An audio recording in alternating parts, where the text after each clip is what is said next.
Big બોસના ઘરમાંથી બહાર કાઢવામાં આવ્યા બાદ ઓમ સ્વામીનું વિવાદિત નિવેદન સામે આવ્યું છે।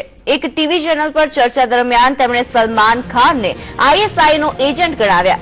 તો એમ પણ કહ્યું કે બિગ બોસના ઘરમાં એક સ્પર્ધકને જે ખાવાનું આપવામાં આવે છે તેમાં ડ્રગ્સ મળેલું હોવાનું પણ કહ્યું છે। ઓમ સ્વામીએ કહ્યું કે તેઓ શોના વિરુદ્ધમાં ફરિયાદ દાખલ કરાવશે।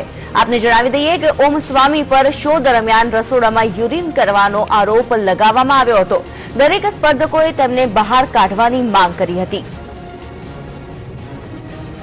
તો ઓમ સ્વામીએ એક વિવાદિત નિવેદન આપતા સલમાન ખાનને આઈએસઆઈના એજન્ટ ગણાવ્યા છે। ઉલ્લેખનીય છે કે